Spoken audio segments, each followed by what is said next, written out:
ঘুমানোর আগে অনেক সময় অজু থাকে না, তখন কি আয়াতুল কুরসি পড়া যাবে? ঘরে অনেক কিছুতেই ছবি থাকে, যেমন বই, পত্রিকা, ম্যাগাজিন, সেক্ষেত্রে কি ওই রুমে নামাজ হবে? তাছাড়া বাচ্চাদের বিভিন্ন খেলনাও থাকে। ফজরের কতক্ষণ আগে তাহাজ্জুদ আদায় করা যাবে? অজু করে রাস্তায় বের হলে অনেক সময় বেগানা মেয়ে সামনে পড়লে ইচ্ছার বাইরে নজর পড়ে যায়, সেক্ষেত্রে অজু নষ্ট হবে কি? না, আমার বাবার কবরের উপর কয়েকটি কবর হয়েছে, আমি কি সে কবর জিয়ারত করতে পারবো? না, আযান শেষ হওয়ার আগে কি নামাজ পড়া যাবে? আমার মন মেজাজ সব সময় কেমন যেন খিটখিট হয়ে থাকে, মাঝে মাঝে মানুষের সাথে ভালো কথাও ভালো লাগে না, কি করব? শ্বশুর কিছু দিতে চাইলে নেওয়া যাবে কিনা?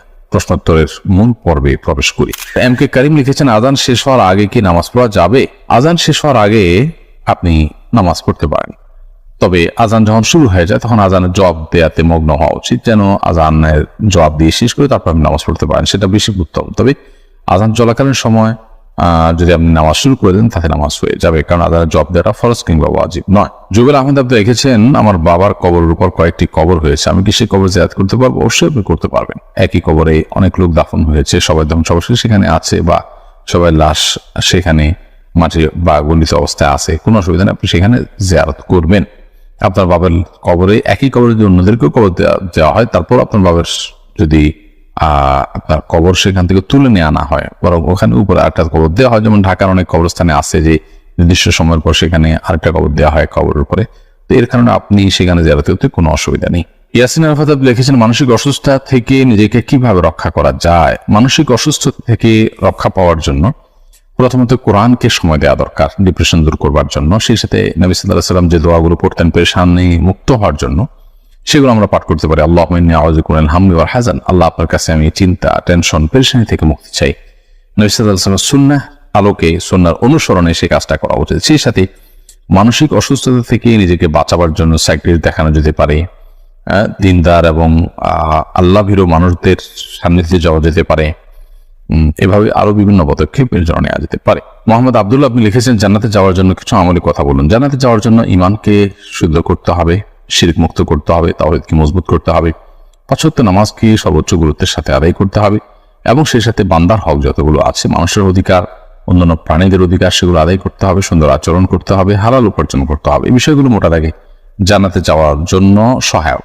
এর বাইরে বেশ কিছু আমল আছে যে আমলগুলো বিনিময়ে নবী সাল্লাল্লাহু আলাইহি ওয়াসাল্লাম জান্নাতে প্রবেশ করবে মানুষ সেই কথা বলেছেন, তো সেরকম আমলগুলো খুঁজে খুঁজে কুটে কুটে আমল করা উচিত। এমনি রফিকুল ইসলাম আপনি লিখেছেন, সর্বোত্তম সর্বশ্রেষ্ঠ জিকির কোনটি? সর্বোত্তম এবং সর্বশ্রেষ্ঠ জিকির হলো লা ইলাহা ইল্লাল্লাহ। যদিও কোনো কোনো রিওয়ায়াতে আসছে যে কোরআনে কারীমকে সর্বোত্তম জিকির বলা হয়েছে, এবং আরো একাধিক বর্ণনাও রয়েছে। আরিফ হাসান লিখেছেন, শ্বশুর কিছু দিতে চাইলে নেওয়া যাবে কিনা? একটা হলো যে সামান্য গিফট, খুব সামান্য যদি কোনো গিফট দেয় তাহলে সেক্ষেত্রে সেটা নেওয়া যেতে পারে।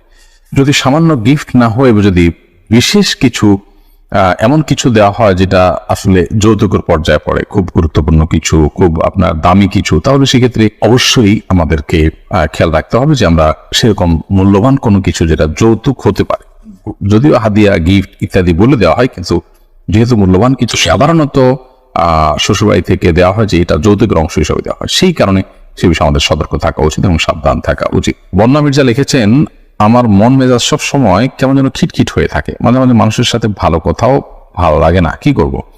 আপনি কোনো ডাক্তার দেখাতে পারেন, সাইকিয়াট্রিস্ট দেখাতে পারেন, মানসিক কোনো ডাক্তার দেখাতে পারেন। সেই সাথে আপনার এই অবস্থা থেকে উত্তরণের জন্য যদি আপনার মনে হয় এটা হঠাৎ করে হয়েছে, আপনি রুকিয়া বা ঝাড়ফুঁক করাতে পারেন, কারণ অনেক সময় ব্ল্যাক ম্যাজিক অথবা দুষ্টজনের উপদ্রবের কারণেও কিন্তু মানুষের মধ্যে এই ধরনের সমস্যা তৈরি হবে, তাই সেই চেষ্টা আপনি করতে পারেন। কে ইসলাম সিরাজগঞ্জ এআইডি থেকে আপনি লিখেছেন, অজু করে রাস্তা বের হলে অনেক সময় বেগানা মেয়ে সামনে পড়লে ইচ্ছার বাইরে নজর পড়ে যায়, সেক্ষেত্রে অজু নষ্ট হবে কি?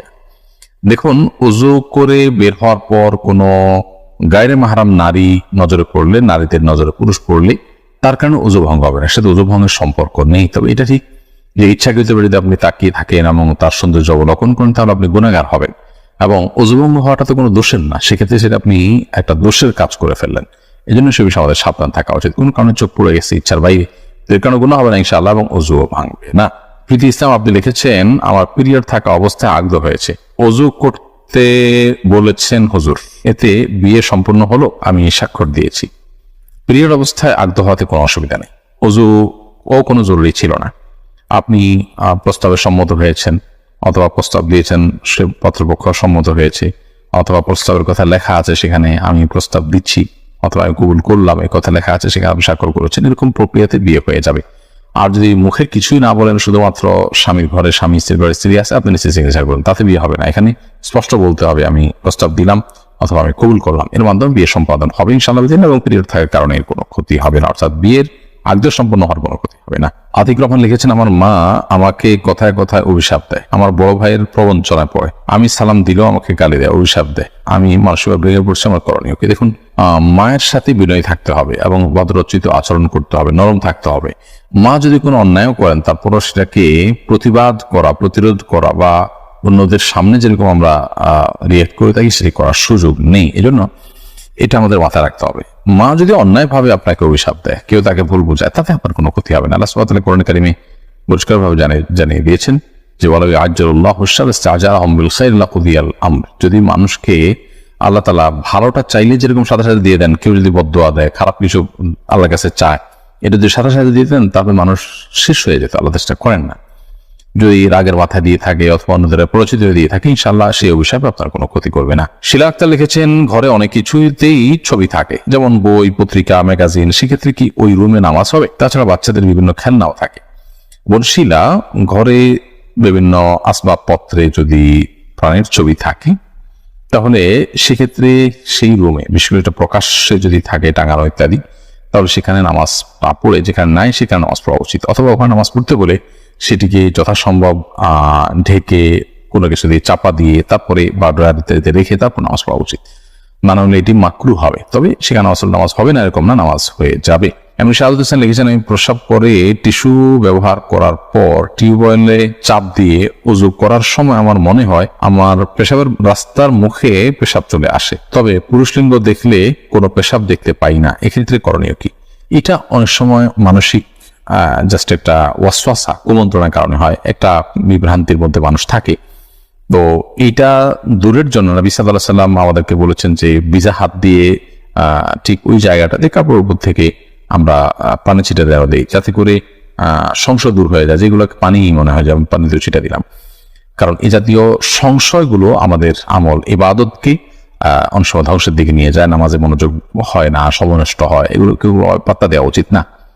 তবে এর বাইরে পেশাবের সমস্যা থাকলে তো অবশ্যই পেশাবের ডাক্তার দেখানো যাওয়া উচিত। মোহাম্মদ রাশিক শাহরিয়ার লিখেছেন, ফজরের কতক্ষণ আগে তাহাজ্জুদ আদায় করা যাবে?